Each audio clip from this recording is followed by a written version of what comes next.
Good morning, 9th class student. Today we continue our chapter second. कल हमने greater Himalaya या कहें हिमाद्री के बारे में पढ़ा था। आज हम हिमाचल के बारे में या लेसर हिमालय के बारे में पढ़ेंगे। ग्रेटर हिमालय के साउथ में जो है वो हिमाचल है या लेसर हिमालय है। ये हाईली कंप्रेस्ड और अल्टरनेट रॉक से बना हुआ है। इसकी ऊंचाई बेटा एल्टीट्यूड है 3700 से लेके 4500 मीटर तक और इसकी चौड़ाई है बेटा 50 किलोमीटर तक। और इसमें जो लॉन्गेस्ट रेंज है यानी हिमाचल में जो सबसे लंबी रेंज है वो पीर पंजाल है और धौलाधर है, महाभारत है, ये दूसरी रेंजेस हैं। इस हिमाचल में कुछ वैलीज भी हैं बेटा, जैसे कश्मीर वैली है, कांगड़ा कुल्लू, ये वैलीज हैं जो हिमाचल में है। ये सारे हिल स्टेशंस के नाम से जाने जाते हैं। आपने भी नाम सुने होंगे, कुल्लू मनाली, कंगारा और कश्मीर हम घूमने जाते हैं समर वेकेशन में। हिल स्टेशंस हैं। ये एल्टीट्यूड की वजह से यहाँ जहाँ हमारे यहाँ जो प्लेन्स में गर्मी होती है तब यहाँ सर्दी होती है, यहाँ कंपेरिजन टू यहाँ ठंड होती है। तो हिमाचल ये 3 पार्ट्स हैं हिमालय के, नॉर्थ टू साउथ। तो ये नॉर्थ में सबसे ऊपर ग्रेटर हिमालय था, बीच में हिमाचल आता है जो इसके बारे में हमने आज पढ़ा। इसके मेन जो पॉइंट्स है वो इसी तरीके से आप याद करिएगा कि इसके एल्टीट्यूड क्या है, विड्थ क्या है, इसमें जो इम्पोर्टेंट फैक्ट्स हैं वो क्या हैं। इसके बाद लास्ट में इसका है बेटा जो थर्ड पार्ट है वो है शिवालिक। शिवालिक हिमाचल के सदर्न साइड में है, यानी इसके दक्षिण में है शिवालिक। ये बना है बेटा जो हिमालय से जो नदियाँ आती हैं उनसे लाए गए सेंटिमेंट से बनाया गया है, जिसमें ग्रेवल्स है, कंकड़ है, ओलिवियम है यानी जलोढ़ी मिट्टी है। इससे ये शिवालिक बना है जिसकी चौड़ाई है, जैसे इसमें चौड़ाई कितनी थी बेटा 50 किलोमीटर, इसकी है 10 से 50 किलोमीटर।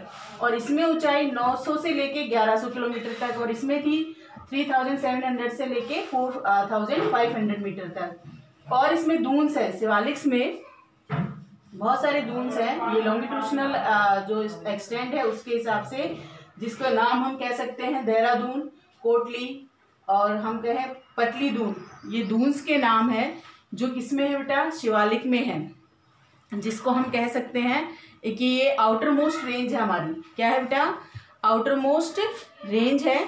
तो हमने कल और आज में हमने तीनों पार्ट्स पढ़ लिए बेटा, ग्रेटर हिमालय के और हिमाचल, लेसर हिमालय और शिवालिक। ये हिमालय के 3 पार्ट्स है जिनमें डिवाइड किया गया है।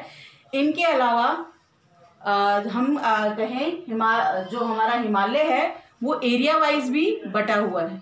किसके हिसाब से बटा हुआ है? एरिया के हिसाब से, जिसमें हम कह सकते हैं बेटा एरिया से के बेसिस पे कि पंजाब हिमालय कहें, जिसमें कह सकते हैं रीजनली कश्मीर, और हिमाचल हिमालय कहें जो वेस्ट टू ईस्ट है। उसके बाद हमारा जो है इसमें है क्या कहें काली रिवर से और सतलुज रिवर के बीच का जो रीजन है वो कुमायूं हिमालय जाना जाता है।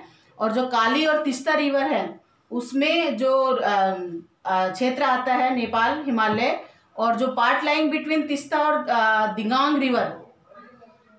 रिवर है बेटा जो असम हिमालय के नाम से जाना जाता है, इसके बीच का जो क्षेत्र है। और इसमें जो रीजनल नेम है बेटा वो भी अलग अलग हैं, उनकी भी ब्रॉड कैटेगरीज है।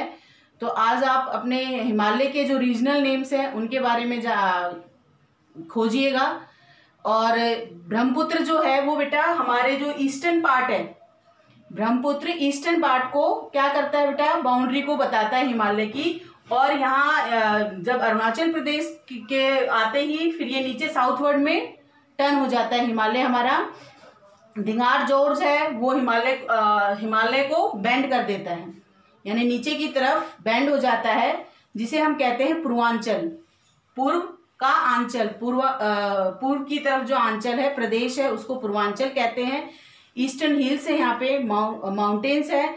ये जो नॉर्थन ईस्टर्न स्टेट है ये कंपोज्ड है स्ट्रॉन्ग सैंडस्टोन से बेटा, और इसमें हिल्स हैं जिनके नाम है नागा हिल्स, और इसको पटकई हिल्स, मणिपुर हिल्स और मिजो हिल्स। तो आज हमने पढ़ा कि 3 तो ये रीजन के हिसाब से हैं और हिमालय के पार्ट है। इनके अलावा रीजन के हिसाब से भी हमारे पार्ट्स को बांटा गया है। जिसको इंडस और सतलुज के बीच में जो है उसको पंजाब हिमालय कहते हैं।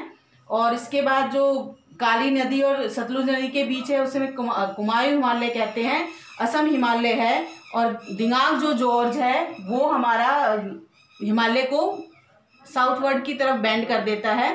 तो ये हमने पढ़ा हिमालय के बारे में। स्टार्टिंग से पूरा लंबा था इसलिए मैंने 2 पार्ट्स में पढ़ा है बेटा। कल हम पढ़ेंगे नॉर्दर्न प्लेन्स, जिनमें हम रहते हैं, उत्तरी मैदान जो हिमालय से निकलने वाली नदियों के द्वारा बनता है।